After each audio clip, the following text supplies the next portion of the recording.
ভাই, আসসালামু আলাইকুম, শুভ নববর্ষ। বুলবুল ভাই আজকে যে ঘটনা ঘটিয়েছেন, মানে প্রথম আলোতে তার যে ডিটেইল ইন্টারভিউ সেটা প্রকাশিত হয়েছে। মাহমুদ মারিয়াম বাপ্পি যে ইন্টারভিউটা নিয়েছেন, আমাদের সহকর্মী, স্নেহের ছোট ভাই, এবং সেই ইন্টারভিউর প্রত্যেকটা জায়গায় তিনি যে মিথ্যাচার, নিজের মতো করে তথ্য প্রদান, কঠিন প্রশ্নে, এটা আমি পরে জানাবো, এই টাইপের যে ঘটনাগুলো ঘটিয়েছেন, এবং বাংলাদেশ ছাপিয়ে বুলবুলের যে বাটপারি, যে মিথ্যাবাদিতা, যে সততা, শেষ পর্যন্ত ক্রিকেট আয়ারল্যান্ড পর্যন্ত টাচ করে গেছে, সেটা বিকেল হতে হতেই চোখের সামনে আঙ্গুল দিয়ে দেখিয়ে দিয়েছে। বুলবুল শুধু এই বঙ্গদেশে না, 1,47,570 বর্গ কিলোমিটারের যে ভূখণ্ড রয়েছে এই বাংলাদেশের টাউট বাটপার মিথ্যাবাদী না, তিনি এমন একজন ব্যক্তি যিনি বাংলাদেশ ছাপিয়ে আন্তর্জাতিক মানে নিজেকে উন্নীত করার জন্য ক্রিকেট আয়ারল্যান্ড নিয়েও আওতাবাজি, চাপাবাজি, বাটপারি কথাবার্তা বলেছেন। ক্রিকেট আয়ারল্যান্ডের ঘটনাটা কি, সেই ঘটনাটা একটু আপনাদেরকে জানাতেই হয়, এবং সেই ঘটনাটা হচ্ছে এটা যে বাংলাদেশ যখন আয়ারল্যান্ডের সাথে গ্রুপ চেঞ্জ করা নিয়ে ওয়ার্ল্ড কাপে কথা হচ্ছিল, T20 ওয়ার্ল্ড কাপে, সেই সময়টায় আমিনুল ইসলাম বুলবুল সেই সময়টাকে দাবি করে মাহমুদ মারিয়াম বাপ্পির যে ইন্টারভিউ সেখানটায় উল্লেখ করেছেন। কি উল্লেখ করেছেন? উল্লেখ করেছেন যে আয়ারল্যান্ড বাংলাদেশের সাথে গ্রুপ চেঞ্জে রাজি ছিল, and we had got a letter, বাংলাদেশের সাথে গ্রুপ চেঞ্জ করে আয়ারল্যান্ড বাংলাদেশের গ্রুপে আসবে, বাংলাদেশ আয়ারল্যান্ডের গ্রুপে চলে যাবে। সেটার ব্যাপারে একটা অফিসিয়াল চিঠিও তারা শেষ পর্যন্ত পেয়েছেন। কি কারণে সেই গ্রুপ চেঞ্জ হলো না, কি কারণে বিশ্বকাপ খেলা হলো না, সেই প্রশ্নের উত্তরে আবার তিনি বলেছেন, এটা আমি পরে বলবো।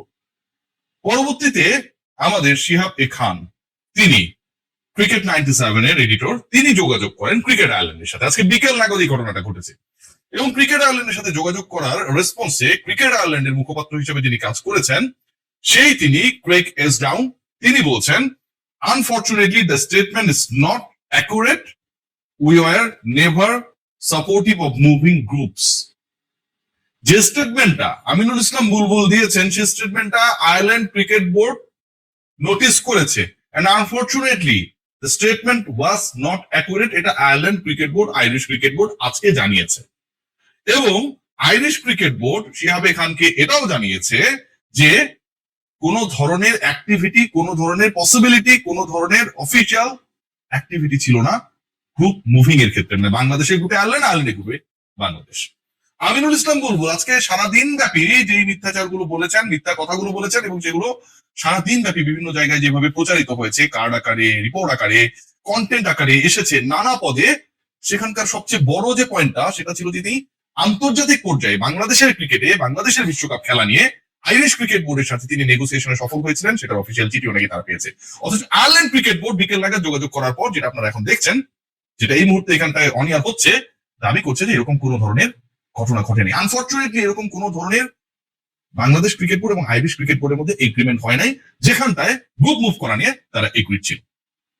আমিনুল ইসলাম বুলবুল তিনি এখন এমন একটা পর্যায়ে পৌঁছেছেন, সাইকোপ্যাথ বললে আসলে কম বলা হয়। আরিফুর রহমান বাবু ভাই, আমাদের শ্রদ্ধেয় বিশিষ্ট বয়োজ্যেষ্ঠ বর্ষিয়ান ক্রীড়া সাংবাদিক, তার ব্যাপারে তার সহকর্মীকে বলছেন যে আমার ইমেজটা ড্যামেজ করে দিল। এই বাবু ভাই এত বড় একটা তাকে নিয়ে কিছুক্ষণ আগে লিখেছে যে আমিনুল ইসলাম বুলবুল তার কাছে কতটা শ্রদ্ধাস্পদ ছিল, বা স্নেহের ছিল, বা রেসপেক্টেড ছিল। ছোট বড় তো আসলে পার্থক্য না তার কর্মের কারণে, কিন্তু সেই তিনি যখন এই বাটপারি টাইপের কথাবার্তা বলেন যে তার ব্যাপারে সত্য কথা লিখলে সেটা তার ইমেজকে ড্যামেজ করে দেয়, বাবু ভাইদের হৃদয়ে রক্তক্ষরণ হয়। আমি বাবু ভাইকে বলবো যে এত সময় ব্যয় না করে, এত বড় করে তার ব্যাপারে না লিখে পরিবারকে সময় দেন। আপনার সন্তান আছে, আপনার স্ত্রী আছে, তাদেরকে সময় দেন, ভালো থাকবেন, মনটা ভালো থাকবে, বাটপারদের নিয়ে চিন্তা করার কোনো দরকার নেই। আমিনুল ইসলাম বলবো আরো একটা ঘটনা ঘটিয়েছেন, সেই ঘটনাটা কি খেয়াল করে দেখবেন যে তিনি বলেছেন যে বাংলাদেশের ক্রিকেটাররা কেউই নাকি বলে নাই, সিরিয়াস ছিল না to play for the upcoming world cup, ওই সময়টার অনুযায়ী আপকামিং সেটা হবে। অথচ আমিনুল ইসলাম বুলবুল বাংলাদেশ জাতীয় দলের ক্রিকেটারদের ঘাড়ে এই দায়টা চাপানোর আগে তিনি বোর্ড প্রেসিডেন্ট হিসেবে তিনি সামনে গিয়ে বাংলাদেশ ক্রিকেট বোর্ডের অবস্থানটা, যে আমরা খেলবোই, না খেললে আমি ভাই আমার জায়গায় থাকবো না, আমি পদত্যাগ করব, আমি এই দায়িত্বে থাকবো না, যুদ্ধ করেছেন সেটা নাকি তিনি দেখাবেন না। কি এমন যুদ্ধ তিনি করলেন? Bangladesh cricket board, Indian cricket board, ICC, PCB নিয়ে যা ঘটনা ঘটেছে পুরো পৃথিবীর লোক সেটা দেখেছে। যারা ক্রিকেট ফলো করে বাংলাদেশে, ভারতে, ভারতের বাইরে যারা ক্রিকেটটা ফলো করে সবাই ঘটনাগুলো জেনেছে। শুধুমাত্র বুলবুলের সেই যুদ্ধের খবরটা কেউ জানে না। বুলবুল কিভাবে যুদ্ধ করেছেন সেটা তিনি বলতেও চান না। কাইট ডিপ্লোমেসিতে সফল আইসিসির হাজার হাজার কোটি টাকা তিনি বাঁচিয়ে দিয়েছেন, অথচ বাংলাদেশকে খেলাটা তিনি এনশিওর করতে পারেন নাই। তিনি আসলে কার এজেন্ট তাহলে? ইন্ডিয়া পাকিস্তান ম্যাচ হওয়ানোর ক্ষেত্রে তার যে ধরনের দৌড়ঝাঁপ, ফারুক আহমেদের মতো একজন বর্ষিয়ান সংগঠককে না জানিয়ে রাতের আধারে তিনি করাচি চলে গেলেন ফারুক ভাইয়ের কথা মনে পড়ার কারণে। ফারুক ভাইকে সম্মান জানাতে হবে। ফারুক ভাই, আসসালামু আলাইকুম। সেই আমিনুল ইসলাম বুলবুল কার সাথে তাহলে কাজ করলেন? বাংলাদেশ ক্রিকেট বোর্ড, তামিম ইকবালের ক্রিকেট বোর্ড ক্রিকেটারদের ম্যাচ ফি বাড়িয়েছে, স্যালারি ইনক্রিজ করেছে, সেটাও নাকি অ্যাডহক কমিটির কাজ না। ভাই, ক্রিকেটারদের যদি বেতন বাড়ে, ম্যাচ ফি বাড়ে, ক্রিকেটার যদি তুলনামূলকভাবে বেটার লাইফে যান, সেই ক্ষেত্রে আসলে সমস্যাটা কোন জায়গায়? আপনি যখন অন্তর্বর্তীকালীন সভাপতি ছিলেন, 2 নম্বর ইলেকশনকালে ইলেক্টেড হবার আগে আপনি যে 3-4 মাস দায়িত্ব ছিলেন, সেই সময়টায় আপনি কি এই ধরনের কোনো ফিনান্সিয়াল ডিসিশন নেন নেই? যদি নিয়ে থাকেন তাহলে সেই কাজটা তো আপনি করেছেন। এখন যখন এই ক্রিকেট বোর্ড 6 দিনের মাথায় ক্রিকেটারদের স্যালারি বাড়িয়েছে, ক্রিকেটারদের ম্যাচ ফি বাড়িয়েছে, ঢাকা প্রিমিয়ার লিগ মাঠে গড়ানোর ডেডলাইন মোটামুটি চূড়ান্ত হয়ে গেছে, অংশগ্রহণকারী দলগুলোর সাথে আলোচনা হয়েছে এবং ঢাকা প্রিমিয়ার লিগ হবে, এরকম একটা ইতিবাচকতা বিরাজ করছে, তখন আমিনুল ইসলাম বুলবুল জানান দিচ্ছেন এটা নাকি ক্রিকেট বোর্ডের এই মুহূর্তের কাজ না। ক্রিকেট বোর্ডের কাজ কি? আপনার মতো অ্যাডহক কমিটি বা অন্তর্বর্তীকালীন সময়ে 2 নম্বরই করে কিভাবে ইলেক্টেড হওয়া যায় সেটা এনশোর করা।